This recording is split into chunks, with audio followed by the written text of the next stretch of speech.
کہ وہ بادشاہ کو دیکھتے ہی سر جھکا لیں۔ اگر کوئی سر نہ جھکاتا تو سپاہی وہاں تلوار کا وار کر کے اس کا سر قلم کر دیتے۔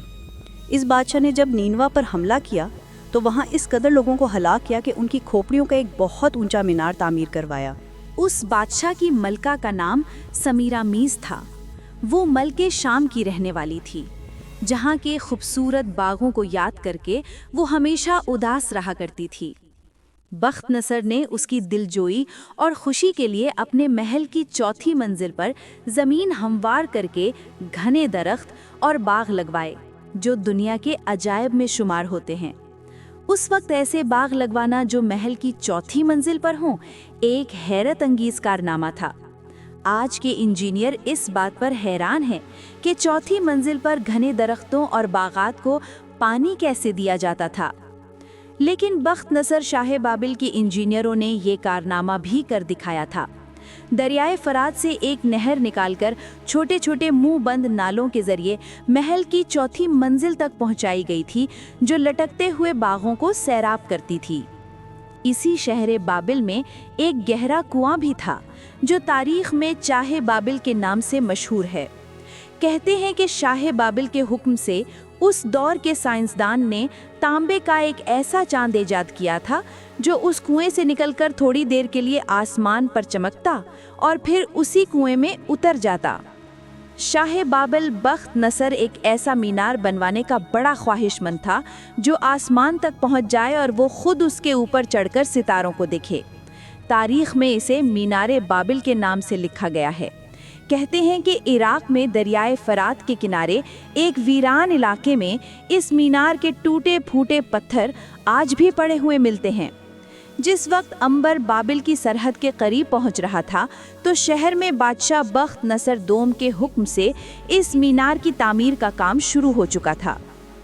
یہ وہ زمانہ تھا جب عنبر بابل میں آیا۔ بابل کی سرحد پر اسے سپاہیوں نے روک لیا اور اس سے پوچھا کہ وہ کون ہے اور کہاں سے آ رہا ہے۔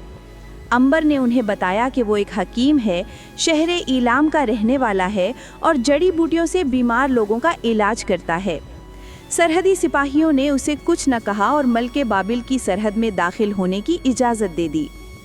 عنبر گھوڑے پر سوار ملکہ بابل کی سرزمین پر آگے بڑھنے لگا۔ دوپہر کو وہ دریائے دجلہ کے کنارے پہنچ گیا۔ وہ تھک گیا تھا۔ اس کا گھوڑا بھی تھکن اور پیاس سے چور ہو رہا تھا۔ اس نے گھوڑے کو کھول کر دریا کنارے اگی ہری بھری گھاس پر چرنے کے لیے چھوڑ دیا اور خود دریا میں نہانے لگا۔ نہانے کے بعد عنبر اور گھوڑا دونوں تازہ دم ہو کر بابل شہر کی طرف روانہ ہو گئے۔ بابل وہاں سے ایک دن کی مسافت پر تھا اور شام کے ساحے گہرے ہونے لگے تھے۔ دھوپ کی گرمی ختم ہو رہی تھی۔ کھجور کے درختوں کے سائے میں ریت ٹھنڈی ہونے لگی۔ عنبر رات کسی جگہ آرام کرنے کے بعد اگلے روز اپنا سفر جاری کرنا چاہتا تھا، مگر سوال یہ تھا کہ وہ کس جگہ رات بسر کرے۔ وہ اس ملک میں اجنبی تھا اور قریب کوئی بستی بھی نظر نہ آ رہی تھی۔ رات کا اندھیرا پھیلنے لگا اور اس نے دور ایک روشنی دیکھی۔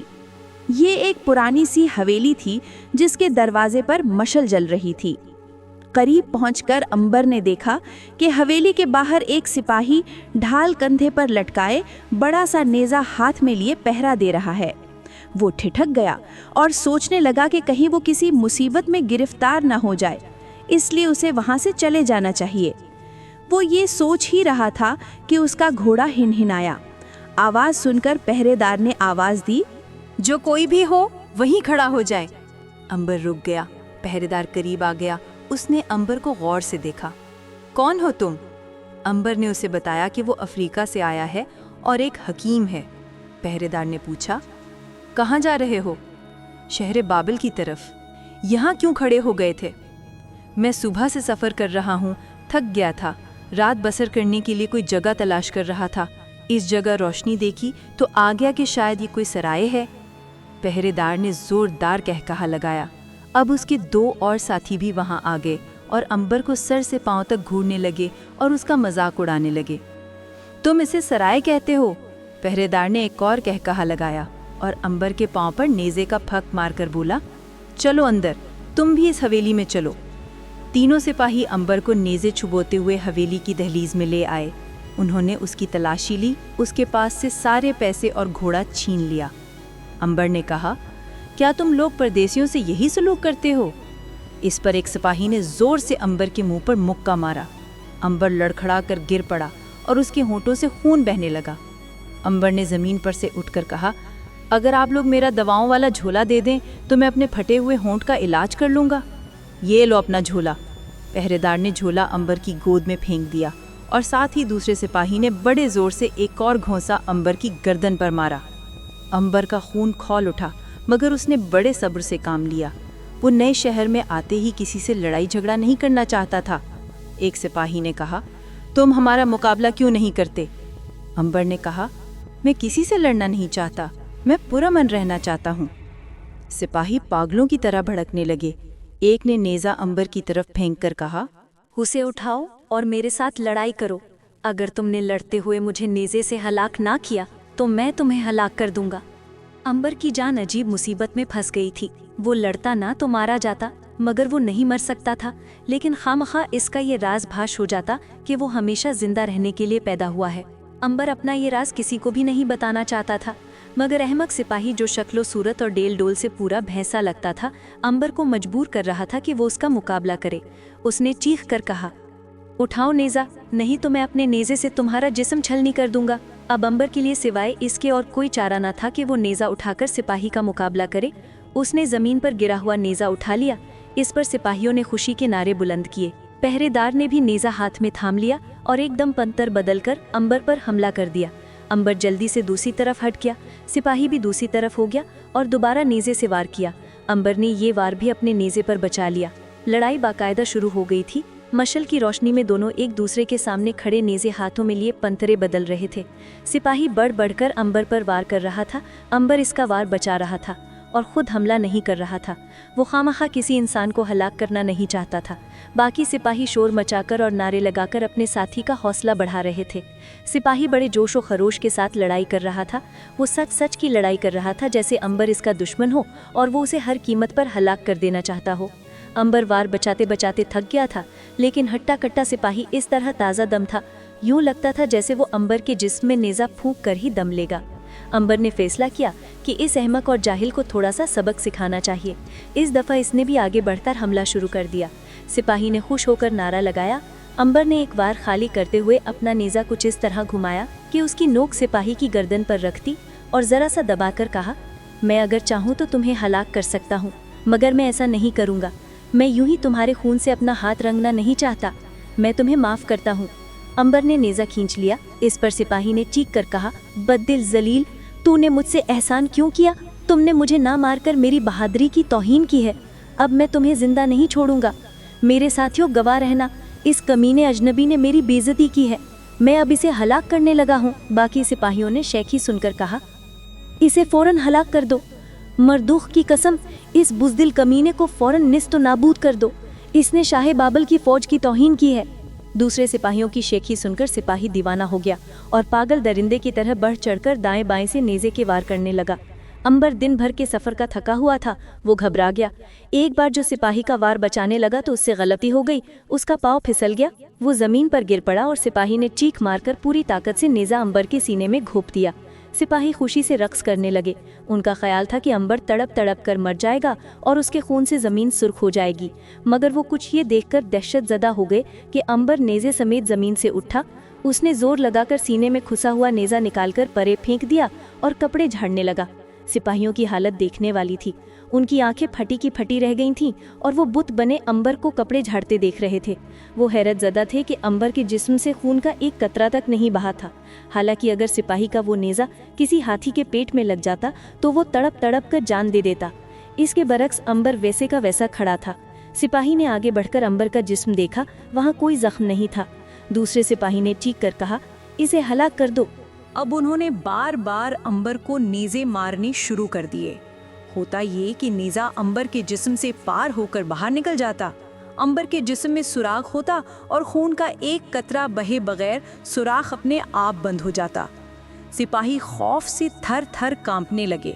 نیزے ان کے ہاتھوں سے اپنے آپ زمین پر گر پڑے اور وہ امبر کے آگے سجدہ ریز ہو گئے۔ تم دیوتا ہو، مردوخ کے خاص دیوتا ہو۔ امبر نے انہیں سجدے سے اٹھاتے ہوئے کہا، میں دیوتا نہیں ہوں بلکہ تمہاری طرح کا ایک انسان ہوں۔ سجدہ کسی بت یا انسان کو نہیں کیا جاتا، سجدہ صرف ایک خدا کو کیا جاتا ہے جو آسمان اور زمین کا مالک ہے۔ تینوں سپاہی سجدے سے سر اٹھائے اسے سہمی ہوئی آنکھوں سے دیکھ رہے تھے۔ امبر نے کہا، کیا اب مجھے اس حویلی میں رات بسر کرنے کی جگہ مل جائے گی؟ ہم ہر خدمت کے لیے حاضر ہیں اے مقدس دیوتا۔ ایک سپاہی نے امبر کے گھوڑے کو سنبھالا، دوسرے نے اس کا جھولا اٹھا کر اسے بڑی احتیاط سے بغل میں دبا لیا، اور تیسرے نے جھک کر کہا، مقدس دیوتا میرے ساتھ آئیے، اس حویلی کا سب سے آرام دہ کمرہ آپ کے آرام کے لیے حاضر ہے۔ امبر مسکرا کر اس کے ساتھ حویلی میں داخل ہو گیا۔ اصل میں وہ دل ہی دل میں افسوس کر رہا تھا کہ ان سپاہیوں کی حماقت اور بے وقوفی سے خامخواہ اسے اپنا راز ظاہر کر دینا پڑا۔ وہ اس راز کو صرف اپنے تک ہی محدود رکھنا چاہتا تھا، اس لیے بھی کہ راز ظاہر ہونے سے لوگ اس کی پوجا شروع کر سکتے تھے اور حسد کر کے اس کا آرام سے زندہ رہنا بھی حرام کر سکتے تھے۔ وہ اسے قتل تو نہیں کر سکتے تھے، لیکن اسے سکون کے ساتھ زندہ رہنے سے بھی محروم کر سکتے تھے۔ حویلی کا وہ کمرہ جو امبر کی خدمت میں پیش کیا گیا دوسری منزل پر تھا۔ فرش پر چٹائی بچھی تھی، ایک طرف بھیڑ کی کھالوں کا ڈھیر پڑا تھا اور صندوق پر پانی پینے کی سراہی رکھی تھی۔ پہرے دار نے جھک کر کہا، میں ابھی آپ کے لیے کھانے پینے کو لاتا ہوں۔ امبر کو بھوک نہ لگی تھی، مگر اس نے پہرے دار کو کھانا لانے سے منع بھی نہ کیا۔ پہرے دار چلا گیا تو امبر نے سوچا کہ یہاں پہرا چوکی کیوں لگایا گیا ہے۔ ابھی وہ سوچ ہی رہا تھا کہ ایک پہرے دار تھال میں بھی کی اٹے کی میٹھی روٹی، انگور اور انجیر لیے اندر آیا۔ امبر نے انگور کھاتے ہوئے پوچھا، تم لوگ اس حویلی پر پہرا کیوں دے رہے ہو؟ پہرے دار نے کہا، اے دیوتا، یہ حویلی ایک جیل خانہ ہے۔ کس کا جیل خانہ ہے؟ یہاں کون لوگ قید ہیں؟ اے دیوتا، ملک نینوا کو فتح کرنے کے بعد ہمارا بادشاہ شاہ بابل بخت نصر اپنے ساتھ ہزاروں اشوریوں کو قید کر کے لے آیا تھا۔ یہ اشوری قیدی ملک کے مختلف حصوں میں قید کے دن گزار رہے ہیں۔ اس حویلی میں نینوا شاہی خاندان کی ایک بوڑھی عورت قید ہے۔ وہ نینوا کے بادشاہ کی ماں تھی۔ بادشاہ کا سر قلم کر دیا گیا، اس کی ماں یہاں قید گزار رہی ہے۔ کیا اس کا بیٹا کوئی نہ بچا سکا؟ نہیں مقدس دیوتا، ہمارے بادشاہ شاہ بابل نے نینوا کے سارے شہزادوں کو اپنے ہاتھوں سے قتل کر دیا تھا۔ کھانا کھانے کے بعد امبر لیٹ گیا، اسے اونگ آ گئی۔ اچانک اسے محسوس ہوا جیسے کوئی عورت کمزور سی آواز میں بڑے دردناک انداز میں بول رہی ہے۔ اس کی آواز میں غم اور دکھ تھا۔ امبر اس غمناک آواز کو غور سے سننے لگا۔ کیا امبر بوڑھی عورت کی آواز سن کر کیا کرے گا؟ نمرود کا مینار امبر کے لیے خطرہ بنے گا؟ کامنٹس میں بتائیں، لائک کریں اور سبسکرائب کریں۔ اللہ حافظ۔